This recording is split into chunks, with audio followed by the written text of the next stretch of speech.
안녕하세요, 김용훈 대표TV입니다. 지난 시간 RSI에 이어서 이번 시간에는 최저점 매수와 최고점 매도의 끝판왕 스톡캐스틱에 대해서 샅샅이 분석해 보도록 하겠습니다. 많은 사람들이 자칭 기술적 분석가, 차티스트 또는 차트쟁이라고 스스로를 높여 부르거나 낮춰 부르는 사람들이 다수 있습니다. 하지만 그 많은 사람들 중에 제대로 아는 사람은 극소수에 불과합니다. 기술적 분석에 있어서 마지막 최고의 예술의 경지까지 끌어올린 너무 뻥이선가? 차트쟁이들 중에 스톡캐스틱을 쓰지 않는 사람은 아마 한 사람도 없을 것입니다. 그만큼 스톡캐스틱은 과거에도 널리 쓰여졌고 현재에도 가장 널리 쓰여지고 있는 보도 지표 중에 하나입니다. 오늘은 이 스톡캐스틱을 잘근잘근 씹어 먹어 보도록 하겠습니다. 보도 지표를 구분하는 데 있어서 가열과 침체, 확산과 수렴, 추세 강도, 거래량을 동반한 에너지, 그리고 범위의 움직임 등 여러 가지를 나타내는 보도 지표들이 있는데, 이 중에 가열과 침체를 나타내는 보도 지표는 RSI와 스톡캐스틱이 대표적입니다. RSI는 지난 영상에서 자세히 설명드렸다시피 RSI가 발전되어서 후에 나온 것이 스톡캐스틱입니다. 따라서 RSI도 중요하지만 스톡캐스틱이 좀 더 중요하다고 말할 수 있습니다. 주가는 연일 상승과 하락을 반복합니다. 주가가 많이 올랐다 싶으면 내리고 많이 내렸다 싶으면 오르는 파동, 이러한 속성을 지표한 것이 스톡캐스틱입니다. 스톡캐스틱은 조지 레인이 채권 시장에 사용하기 위해서 만들었으나 주식시장에서 효과를 발휘하면서 훨씬 유명해진 지표입니다. 스톡캐스틱은 현재 주가가 일정한 기간 안에서 형성된 주가의 변동폭 가운데 어디쯤에 위치하고 있는지를 백분율로 나타낸 지표입니다. 상승장에서 하루 주가의 변동폭 중에서 종가는 중간보다 높은 가격에 위치하게 되고, 하락장에서 하루 주가의 변동폭 중에서 종가는 중간보다 낮은 가격에 위치하게 됩니다. 스톡캐스틱은 매일매일 형성되는 주가의 변동폭 중에서 종가의 위치가 변동폭 중에 어디에 위치하는지를 보고 강약을 판단하는 지표입니다. 이 기간은 12일간 변동폭 중에 오늘의 종가 위치를 따지는 것이 일반적으로 사용됩니다.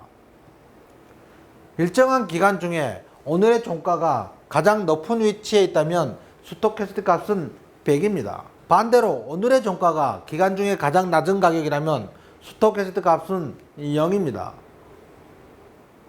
%K의 계산 방식을 알아보도록 하겠습니다. %K의 계산 공식은 N일 동안 최저가에서 현재 얼마나 올라왔는지를 나타내는 분자에서 분모는 N일 동안의 변동폭으로 나눈 값을 의미합니다. 이것을 공식으로 나타내면 %K는 당일 종가에서 해당 기간의 최저가를 나눈 값에 해당 기간의 최고가에서 해당 기간의 최저값을 뺀 가격의 백분율을 말합니다. 즉, 이 말은 분자는 N일 동안 최저가에서 현재 얼마나 올라왔는지를 나타내고 이 값에서 N일 동안 변동폭으로 나눈 값을 말한다는 의미입니다. %K 값에 이어 %D 값이 있는데 %D 값은 %K의 3일 평균 값을 말합니다. %K의 3일 평균 이동평균선이 %D이기 때문에 %K가 %D보다 좀 더 민감하게 움직입니다. 이것을 이용하여 %K 값이 %D 값을 상향 돌파할 때 매수 신호로 잡거나 %K 값이 %D 값을 하향 이탈할 때 매도 신호로 잡기도 합니다. 지금부터는 차트를 보면서 좀 더 자세히 샅샅이 살펴보도록 하겠습니다. %K가 1번에서처럼 20 미만에서 많이 내렸다고 매수하거나 2번에서처럼 80 이상에서 많이 올랐다고 매도하는 식으로 하면 절대 안 됩니다. 이번에는 교차 매매 시 주의사항입니다. 1번에서처럼 K선이 D선을 상향 돌파 시 매수하거나 2번에서처럼 K선이 D선을 하향 이탈 시 매도하면 안 됩니다. 교차 매매시 주의사항 두 번째로 1번에서처럼 20 아래에서 K선이 D선을 상향 돌파할 시 매수하거나 2번에서처럼 82에서 %K선이 %D선을 하향 이탈 시 매도한다면 성공 확률이 훨씬 높습니다. 다음은 스톡캐스트를 이용한 추세 전환 신호를 파악해 보도록 하겠습니다. 1번에서처럼 주가가 하락하는데 2번에처럼 스톡캐스틱이 상승하는 것은 하락 강도가 약화된 것으로 상승 가능성이 높아진 것을 의미합니다. 차트를 보면 주가가 그 이후부터 서서히 상승하고 있는 것을 알 수 있습니다. 1번에서처럼 주가가 상승하고 있는데 스톡캐스틱이 하락하는 것은 상승 강도가 약화된 것으로 조만간 하락 가능성이 높아진 것을 알 수 있습니다. 차트에서 보면 그 이후에 주가가 서서히 하락하고 있는 것을 알 수 있습니다.